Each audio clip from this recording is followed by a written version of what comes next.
Rappelez-nous votre nom. Jean-Claude Van Damme. On s'en souviendra.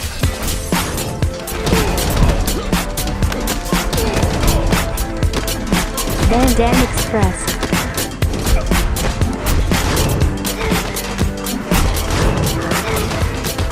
Van Damme Express. Salut, vous écoutez Van Damme Express, le podcast qui regarde tous les films de Jean-Claude Van Damme, qui en parle en 5 minutes et qui essaie de les classer les uns par rapport aux autres. Aujourd'hui, gros morceau, on a regardé Chasse à l'homme de John Woo, Hard Target en VO, et c'est le premier film de John Woo sur le sol américain. Après il fera Broken Arrow, il marquera un peu plus son époque avec Volte-Face, Mission Impossible 2, qui sera un peu plus boudé par le public.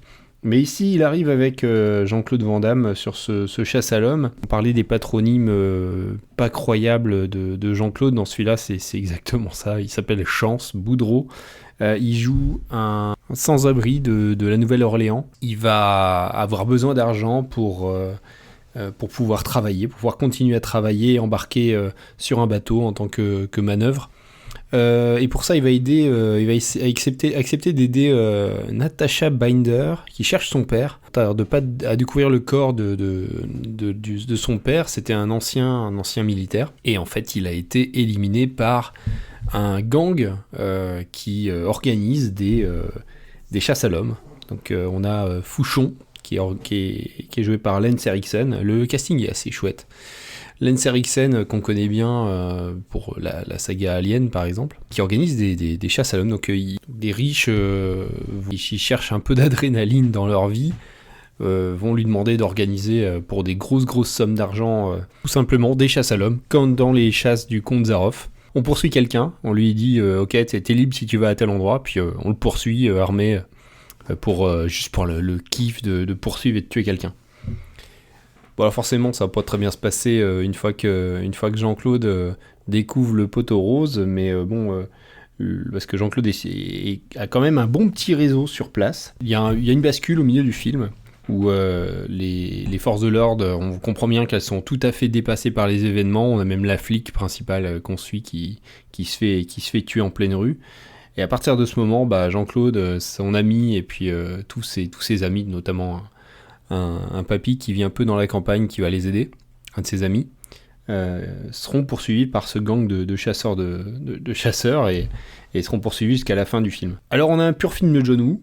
On retrouve tout ce qui a fait son succès à Hong Kong en termes de mise en scène d'action. Donc des gunfights bien nerveux, très bien filmés, avec tous ces éléments un peu iconiques. Donc il y a des colombes, il y a des ralentis, il y a quand même il y a pas mal de scènes de combat, donc coup de pied, coup de poing, comme Van Damme les aime.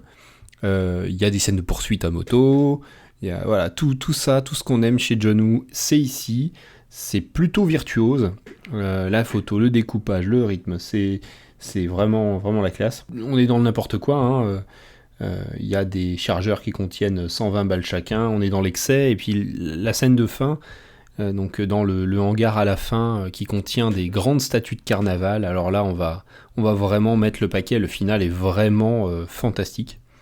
En termes de pyrotechnie, de mise en scène, il y a beaucoup d'essais aussi, d'expérimentation, des choses qu'on va revoir notamment dans Volte-Face, quand les deux ennemis se font son dos juste par une paroi juste avant le dernier duel. Voilà. C'est un film très simple dans le scénario, dans les enjeux. C'est pas extrêmement intéressant, l'histoire et les enjeux, mais les scènes d'action sont extrêmement jouissives. C'est vous, monsieur Fouchon, mais qu'est-ce que vous faites ici? Tais-toi, Randall, et écoute. Ne vous inquiétez pas pour Randall. Il est tout oreille.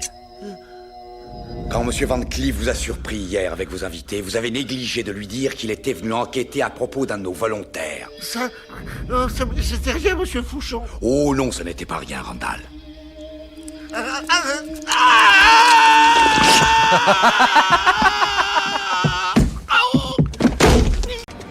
Salut ma jolie.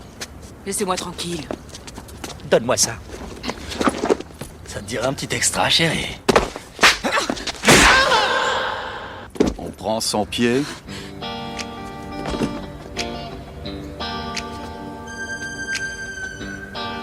J'ai un conseil à te donner, mon gars.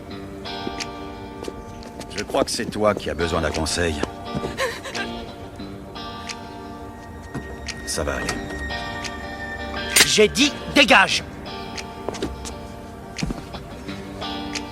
Écoute, tu prends ton canif, ton petit ami, et t'attrapes le premier bus qui passe. Mais c'est qu'il est drôle.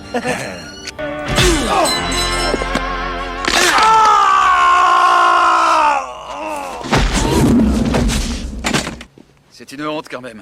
C'était un quartier très agréable dans le temps.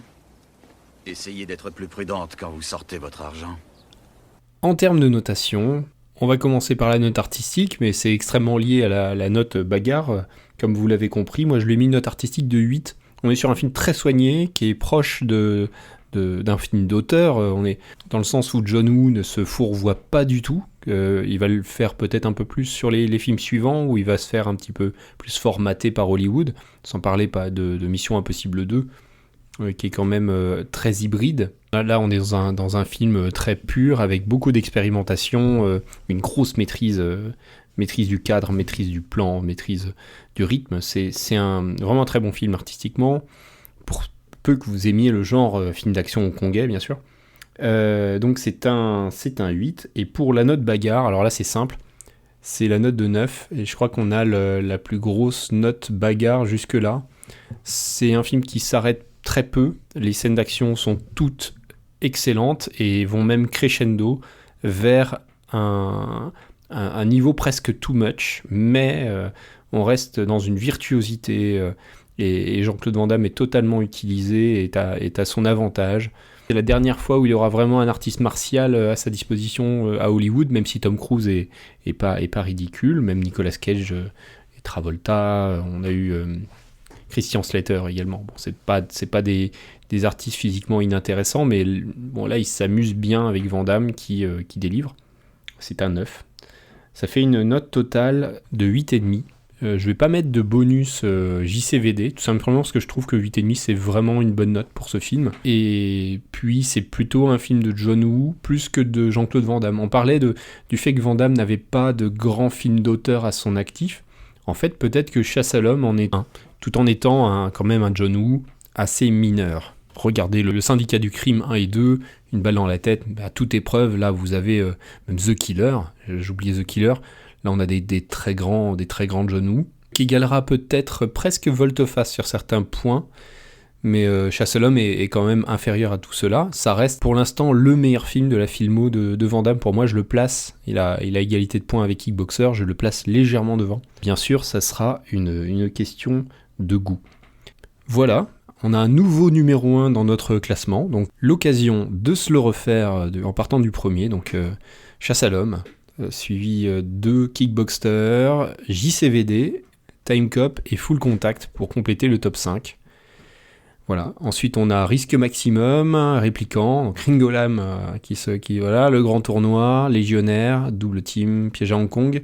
On arrive vraiment dans les films très dispensables, voire à fuir. The Order, Point d'Impact.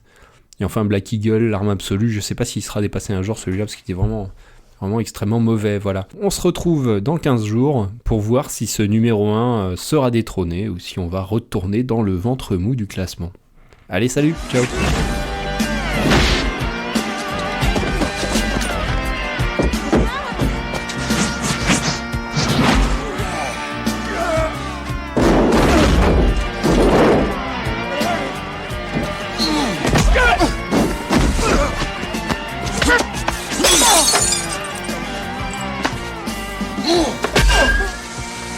Allez, amène-toi.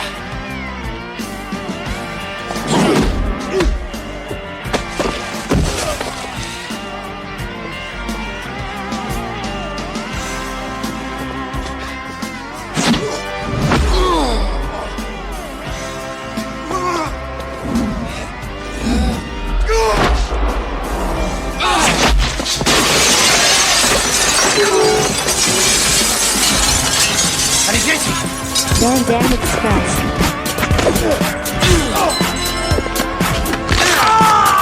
Van Van Damme Express. Van Damme Express.